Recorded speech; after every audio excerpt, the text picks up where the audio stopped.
The ripple from the stone, you could throw a giant stone into most spending for most companies, and the ripple effect is barely felt. Whereas just a little pebble of disruption and subscription revenue across big tech might create a tidal wave of reaction from the market and ultimately from the individuals who appear to have the president's ear. Welcome to Office Hours with Prof G. Today, we're answering your questions about Resist and Unsubscribe, a campaign built around the idea that economic pressure, not outrage, is the most effective lever for change. We've built a website, I apologize, I'm hammering this home, that makes it easy, who to unsubscribe from, what to avoid, and where your money actually matters. Join us and go to resistandunsubscribe.com. If you'd like to submit a question for next time, you can send a voice recording to officehours@profgmedia.com. Again, that's officehours@profgmedia.com. Anyway, let's bust right into it. Our first question comes from KiaSide6230 on Reddit. They say, physician from Minneapolis here, mother of two boys, and love your podcast. Thanks for that. I understand your point about boycotting businesses and canceling streaming platforms because Trump does respond to the market, but what would stop Republicans from then blaming the upcoming recession on the commie liberals? Wouldn't just biding our time be a better long-term strategy? Not saying Minneapolis can wait that long. We are pretty desperate here. Thanks for all you do. I think it's a fair point. I don't think there's a free lunch here. I think possibly people could lose jobs, although the companies I've listed as potential targets for your unsubscription or non-participation, they're laying off people because of AI. I don't see them laying off people because of a short-term economic strike. What I do see them doing is calling the president and saying, just FYI, this is really impacting us and could take GDP growth negative and could take the S&P down substantially. Also, I'm not comfortable telling people not to work or telling them, yeah, vote. I get it. But I think a lot of damage can be done between now and November. And I feel as if we should have more leverage and more opportunity as consumers. In addition, the thing I like about this is you don't really have to do anything. I'm not asking you to risk getting fired. I'm not asking you to take your Saturday and go protest.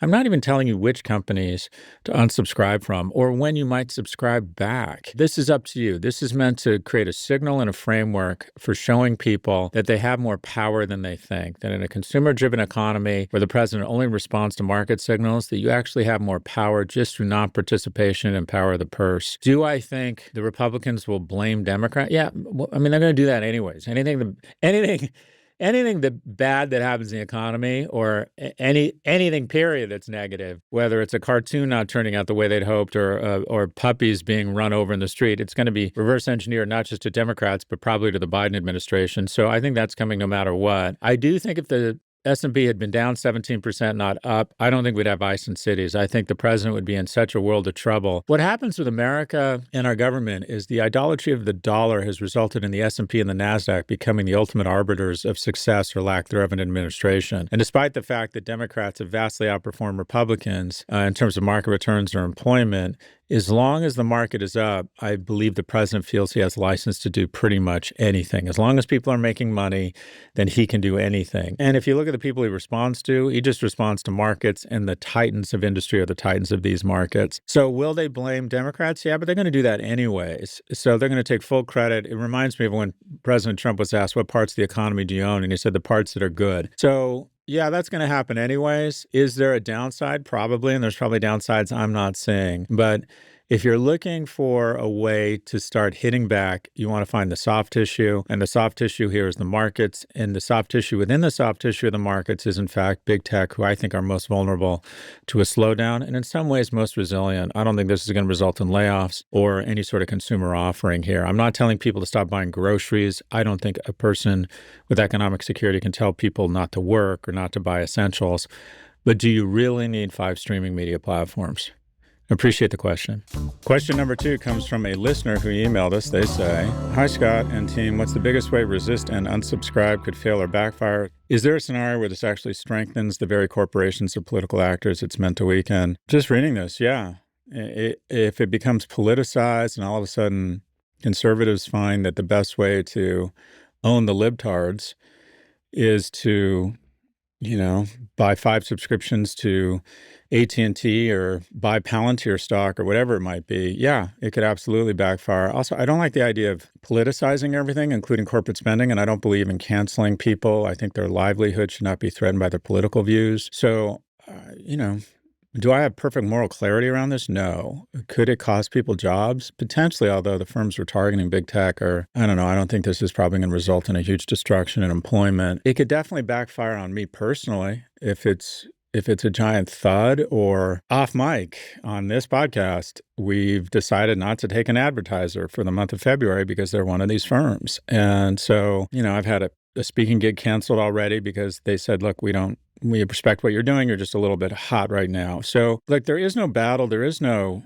effort that's cost free. And could this backfire? Sure it could. And could people decide that they don't like the movement and they're going to go the other way and subscribe? I guess. I haven't seen any of that so far. I've seen people say, oh, rich guy living in London who wants other people to stop spending. I'm trying to lead by example. I'm unsubscribing from something every day. And I'm also trying to create a signal in an infrastructure so people realize the power they have. But I'm not telling them to stop buying their groceries or not show up for work. Sure, it could backfire. And I'm sure there's things I'm not thinking about, but I will update you on a regular basis around what's gone right and what's gone wrong. The thing I probably worry about most is that advertisers flee from our platform and it ends up damaging the economic well-being of the people who work with me because of my political views. And I've always been fairly cognizant of that. But at the same time, at least so far, the people at Prof G Media seem to be on board with this and actually enjoying it and are excited about it. But it's the shit that you don't see that always hits you, whether it's COVID or 9/11. It's the shit you're not expecting that hurts you. So the things I'm expecting could be blowback, probably aren't. There's probably things I haven't seen, but I will absolutely keep you posted. Thanks for the question. We'll be right back after a quick break. Welcome back. Our final question came from Cover My Leave on Reddit.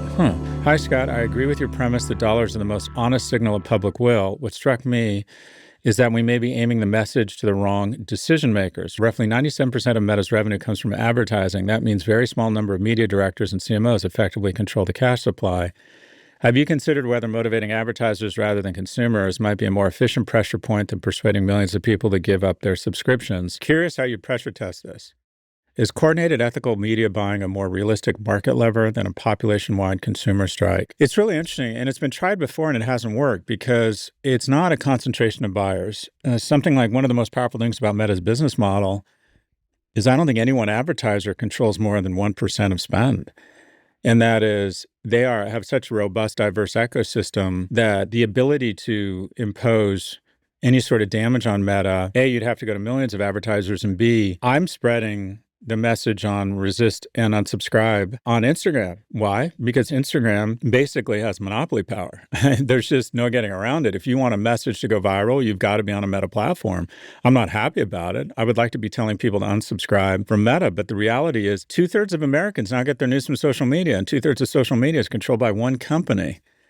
Something like 3 billion people are on a Meta platform every day. So I would like to see Meta broken up. I think they should be forced to divest Instagram and WhatsApp. But I hate coal-fired plants, but I'm still going to turn on my lights. So going after advertisers and Meta has been tried before. It happened when it came out that they were lying about the addictive nature of their products and that young people who were having suicidal ideation began getting served almost immediately images of nooses. Hey, need help on suicide? Here's some images we thought you might find interesting. And there was a movement, but it really didn't have any impact because advertisers have an obligation to their shareholders, and scaling back meant just putting more money on YouTube. They weren't getting credit for scaling back, but they were getting punished for not having customer acquisition dynamics or a funnel online. But I think the difference here is the following. If consumers stop buying shit, companies stop advertising. Every dollar less in subscription revenue you spend has 7 to 20 times the impact of every dollar less you spend on something like groceries or your car payment, because these companies control so much market capitalization and are so priced to perfection that built into that expectation is the notion that people are going to continue to sign up another $20 a month for ChatGPT or for Gemini or what have you, or that you'll another $15-16 a month for Paramount Plus, whatever it might be, that any small change in the uptick in subscription revenue has a massive impact on the market capitalization of these companies. If you got 10% of shoppers to reduce their spend by 50% at Kroger's, 5% decrease in revenue, that would be a several $100 million decrease in market cap of Kroger, and the CEO of Kroger is not being invited to the White House every other day. The ripple from the stone, you could throw a giant stone into most spending for most companies, and the ripple effect is barely felt. Whereas just a little pebble of disruption and subscription revenue across big tech might create a tidal wave of reaction from the market and ultimately from the individuals who appear to have the president's ear. Meta gets roughly 98% of its revenue from advertising. Google and Alphabet get 75 to 80%. Amazon's advertising arm is now about 10%, but it's its highest margin offering. And Amazon's subscription revenue, including Prime, was around $44 billion versus $56 billion in ad revenue, meaning ads are now larger revenue stream than subscriptions. But what drives revenues or what drives market cap is that subscription revenue. The reason I zeroed in on this is like, okay, if you have an enemy, what do you want to do? You're fighting the enemy. You want to kick it, quite frankly, or hit it and soft it. You want to hit the kidneys. You want to hit the Adam's apple. You want to hit the testicles. You want to hit the solar plexus to have, if you punch someone in the thigh, they're going to be able to fight back.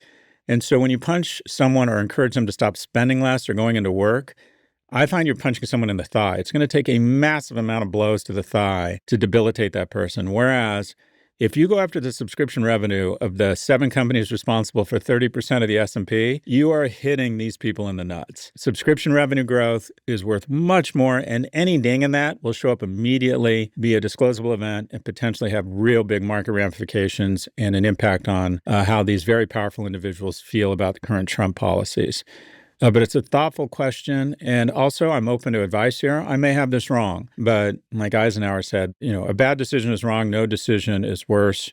Kind of sick of just talking all the fucking time and saying what's wrong and right about everything. And I want to start doing, even if, do I have this 100% right? Unlikely. But I felt like I needed to do something. Thanks for the question. That's all for this episode. If you'd like to submit a question, please email a voice recording to officehours@profgmedia.com. Again, that's officehours@profgmedia.com. Or if you prefer to ask on Reddit, just post your question on Scott Galloway's subreddit, and we just might feature it in an upcoming episode. Also, finally, if you like this podcast, don't like and subscribe. Resist and unsubscribe. www.resistandunsubscribe or resist and unsub or unsubscribe February. And please post the services, the platforms, or the models that you are unsubscribing for on your social feeds. Thanks so much.